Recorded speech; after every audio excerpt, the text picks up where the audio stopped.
thing.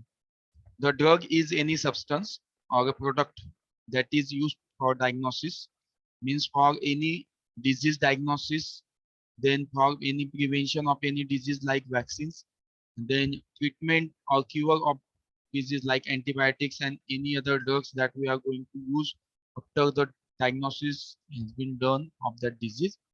So that is intended to be used to modify or explore the physiological systems or pathological states for the benefit of the patient. So here the thing is that the drug itself do not have any action or it is not having any property. The drug, whenever it is going to bind in on the site, it will modify or explore the physiological systems or pathological states of the patient or the recipient. So that is the main uh, learning we have to take from this. The drug do not have itself do not have any action. It will only modify the physiological and pathological systems of our body. Then drugs can be it is maybe a macromolecule or an assembly upon macromolecules. It may be protein in nature on the surface of the cell membrane or inside the cell. It concerns directly and specifically in the chemical signaling between the and within the cells. So here we can see this is the definition of our receptor here. The receptor is one of the macromolecule or an combination of a macromolecules maybe in a protein nature and which is having a capacity to modify the signals between the cells and within the cells. So this is the receptors. Let us see the types of receptors. So we also have one of the target for drug binding is the receptor. So there are different four types of receptors which are present in our body. So these are the first one is the ligand gated ion channels. Then second are the G protein coupled receptors. Then third one is the enzyme linked receptors, and the fourth one is the nuclear receptor. These are the four major types of receptors which are present in our body. Then ligand gated ion channel, the one is the which having the inotropic receptors. Then typically receptors on which the fast neurotransmitters will act. Then it is having the action within milliseconds and they are located in the membrane. They have the ion channel as a effector organ which is having the direct coupling, and the gating mechanism is what the conformational change occurs in the extracellular part of the receptor. So earlier we have discussed the whenever the drug is going to bind on the target or the site, it will cause the change in the structure of that receptor or that site. Until and unless there is no change in the site, there will be no signals will be takes place. That is the transduction mechanism will takes place. So here this may be the structure of an receptor. Here you can see the ligand gated ion channels. The structure has been shown.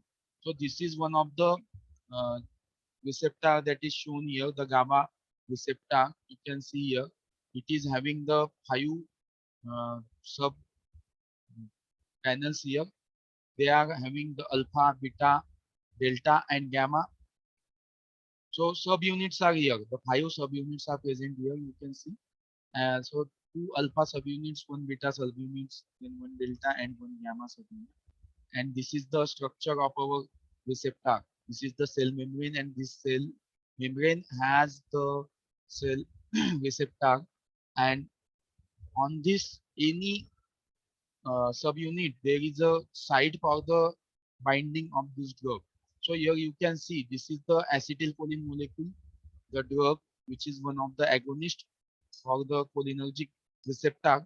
So this cholinergic receptor will be available for this acetylcholine, and whenever this acetylcholine molecule get binding to this site, these receptors will get activated, and these receptors will allow or get open to allow the inflow and outflow of the specific ions and specific molecules to them and will give the effect. So this is nothing but the alteration of the physiology by binding with that receptor. So this is called as the ligand gated ion channels. So ligand gated ion channel means what? Acetylcholine is acting as an ligand. So whenever the acetylcholine is going to bind on the surface of this receptor, this ligand will activate the ion channel. This is the ion channel through which the ions will pass. So this will act as a receptor. So examples of this kind of receptors are nicotinic acetylcholine receptors, then GABA receptors, then glutamate receptors, glycine receptors, thiohydroxytryptamine receptors, then AMPA and kinase receptors. So all these are the ligand gated ion channel receptors. Here you can see. Then next are the voltage operated channels. So voltage operated channels are the channels open when the cell membrane is depolarized. So we have saw that whenever the action potential takes place, there is a depolarization occurs, then and then there is a signals will be takes place. So these voltage operated channels are also based on this mechanism here. There is a change in the voltage and the potential difference change takes place. So these channels open when the cell membrane is depolarized. They underlie the mechanism of membrane excitability. Then activation induced by the membrane depolarization, and it is having the short action, short period action. It is short lasting, even if the depolarization is maintained. So activation is induced by the membrane depolarization. So this is the take place due to the exchange of ions through that membrane, and that causes the depolarization or change in the potential difference at that surface membrane. So this will be acting the opening potential for the channels. So they have called as the voltage operated channels. The most important channels in this group are the selective sodium channels, then potassium channels and calcium channels. So here you can see the diagram of this voltage activated channels. When these um, they are located in the cell membrane, cell membrane.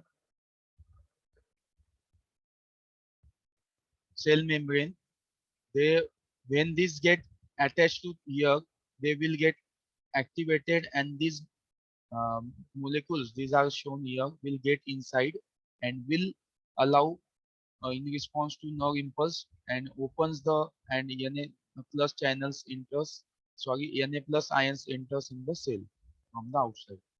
When they get inactivated, this will block. So here you can see this will block. This blockage has been shown here. This will get inactivated for a brief period. Following activation, the channel does not open in response to a new signal. So these are the voltage gated sodium channels. Then next is the G protein coupled receptor. This is very important type of receptor. So G protein coupled receptors are the largest uh, receptor family, and they are also called as the metabotropic or 7 transmembrane heptahelical receptors. They have the 7 helicals, so they are called as the 7 transmembrane heptahelicals receptor. They are also called as the metabotropic receptor. They are extracellular um, N-terminal domain and intracellular C-terminal domain. So we will see the diagram here. So this is the, you can see the G protein coupled receptor mechanisms, and these are having the showing the resting state of our G protein coupled receptor.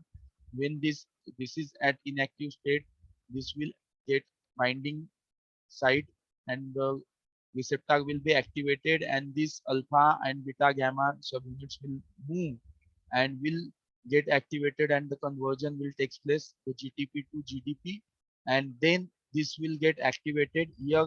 In the third stage, the target proteins get activated and the GTP get hydrolyzed. The moment you can see here, the GDP alpha unit is binding to this receptor side. Whenever the receptor occupied by agonist, here you can see no occupation. So it is the inactive, that is the resting state.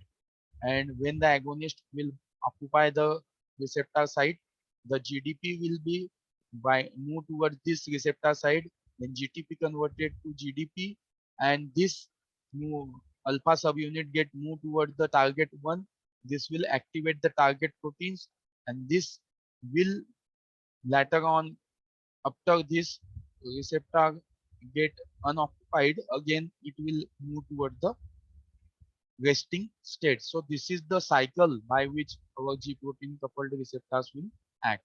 So here you can see the G protein coupled receptor response is about in a seconds. It is not takes place in very fast action. As we have saw in the previous ion gated channel, the milliseconds, within a fraction of seconds you will get the response, but the G protein coupled receptors will not show this kind of fast responses, so they may take the seconds or sometimes longer period to show its action. So examples of these types of G protein receptors are, you can see here the adrenoceptors, then muscarinic acetylcholine receptors. So previously we also had the nicotinic acetylcholine receptor is the ion gated receptor channel and voltage gated receptor channels, while the muscarinic acetylcholine receptor is one of the G protein coupled receptor, and the another are the histamine, serotonin, then opioid, then cannabinoid, amine receptors. All these are the G protein coupled receptors are here. So here you can see in this table we are I have taken this table. The G protein coupled receptor families I have shown here. The family, rhodopsin family, the receptors, the largest group of receptors for most amine neurotransmitters, many neuropeptides, then purines, then prostanoids, cannabinoids. And what is its structural features?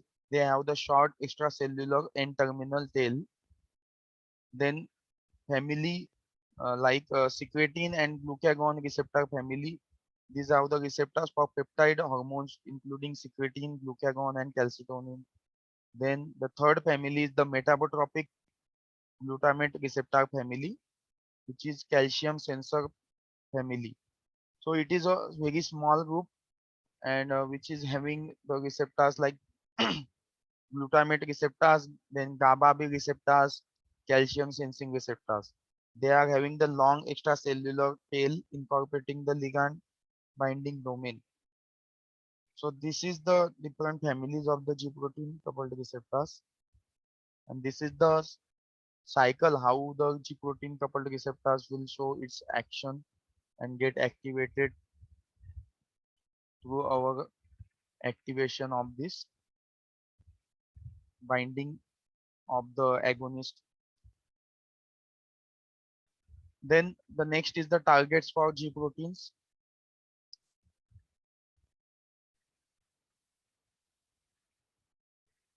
The first is the adenylate cyclase.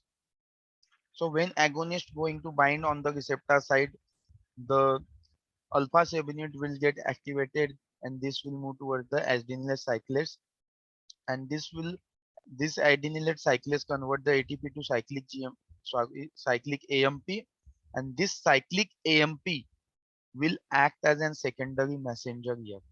In the G protein mechanism of action, the secondary messenger is very important. So G protein have the mechanism through which it is showing its action, that is the G protein having the secondary messenger involvement, that is the cyclic AMP. So ATP will get converted to cyclic AMP, and this cyclic AMP will convert the protein kinase which is present in a inactive state, and this inactive protein kinase will convert it to protein kinase and activated. This protein kinase later on will carry on the various different physiological actions inside our body, like lipase, which is an inactive. This inactive lipase get converted to ADP, and the lipase get activated, increase lipolysis, then glycogen synthase, like glycogen synthase, glycogen synthase.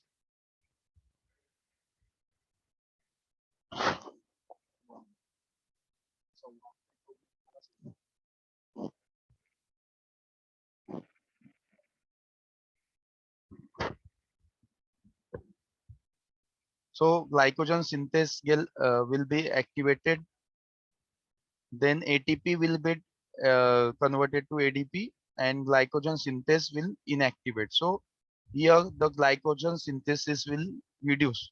So here the protein kinase will be having the different actions. Here the lipase, that is the lipolysis, will be increased in some tissues.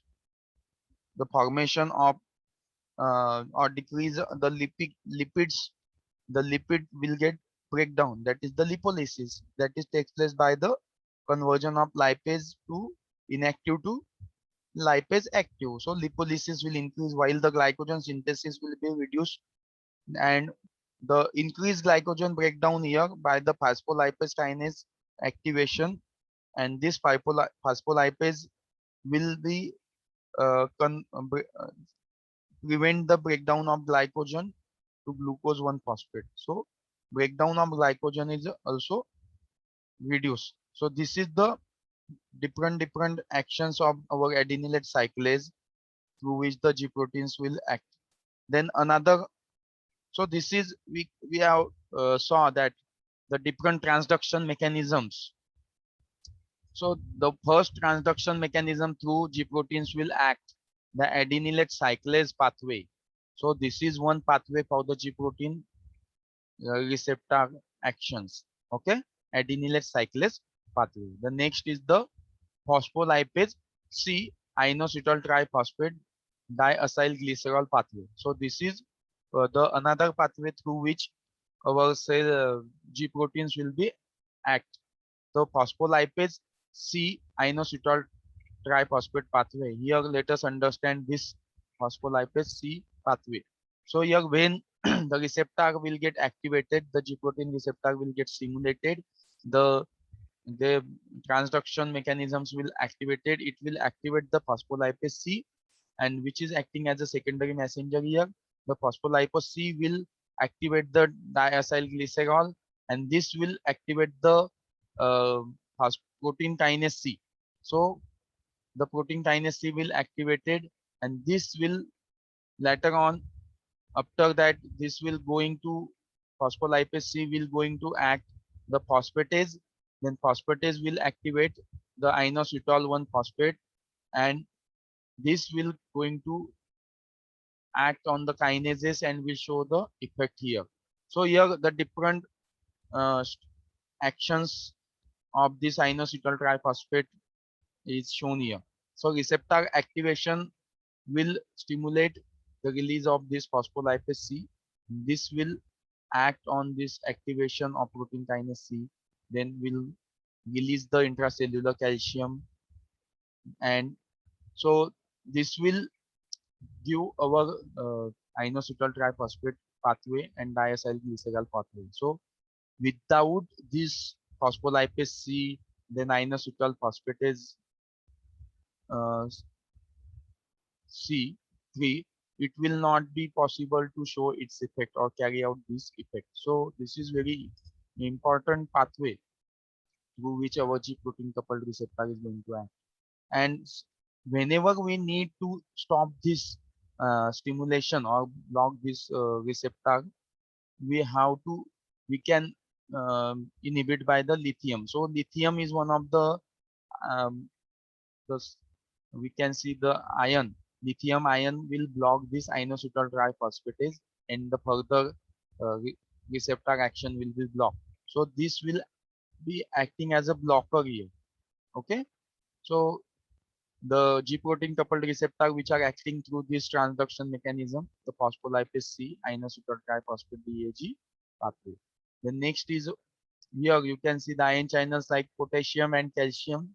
channels are controlled by the direct interaction between the beta or gamma subunit of G0 and the channels. So the G protein family is of different group of different G protein coupled receptors like G0, G1, GI. So depending on their uh, uh, responses, they have been grouped. So they have the common structures like they have the alpha subunit, then beta subunit, beta and gamma subunit. So the ion channels which are directly interacted between the beta gamma subunit of G0 and the channel. Then phospholipase A2 uh, are involved in the formation of arachidonic acid and the eicosanoids. Then RHO kinase, a system that controls the activity of many signaling pathways, controlling the cell growth and proliferation of smooth muscle contraction.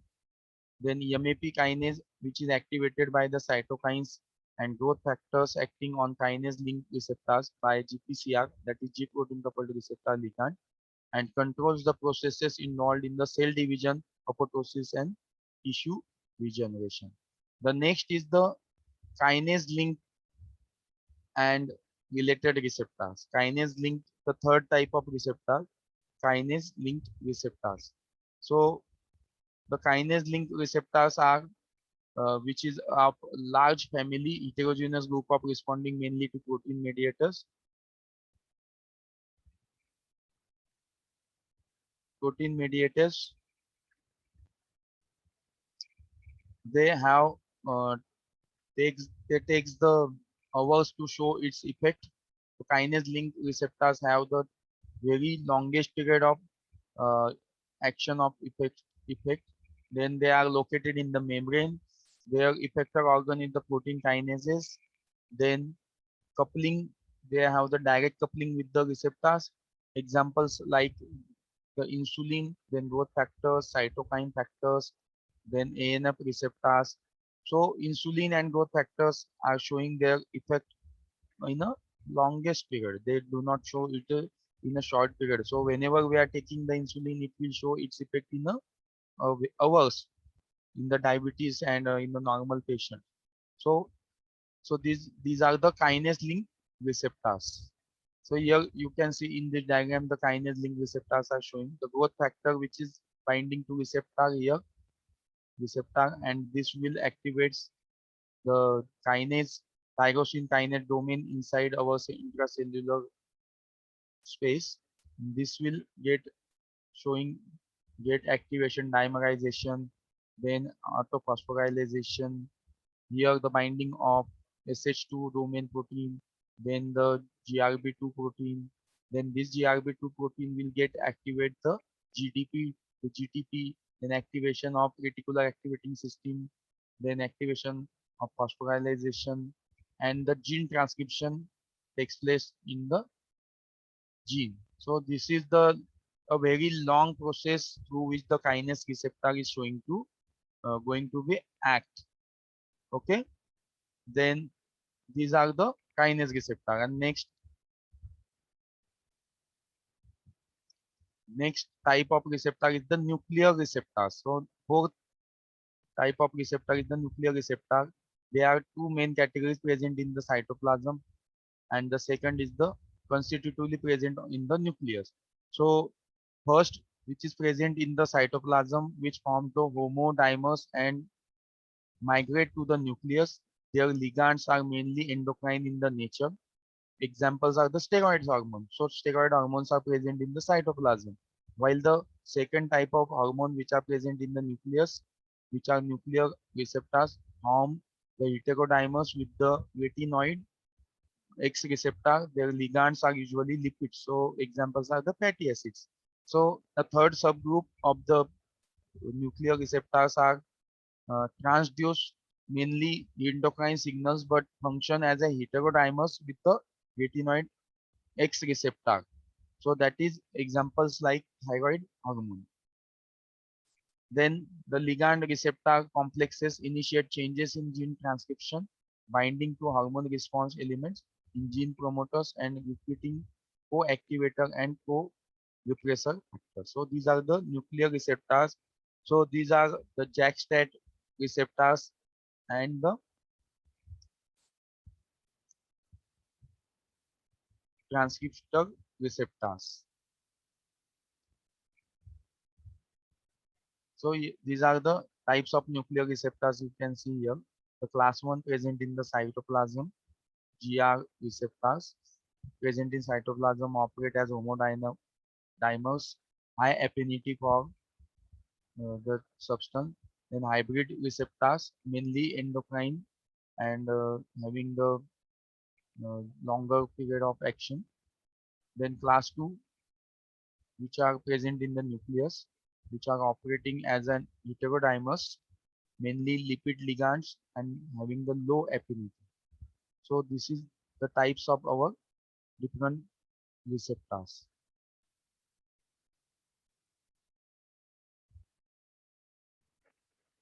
So today we will stop here.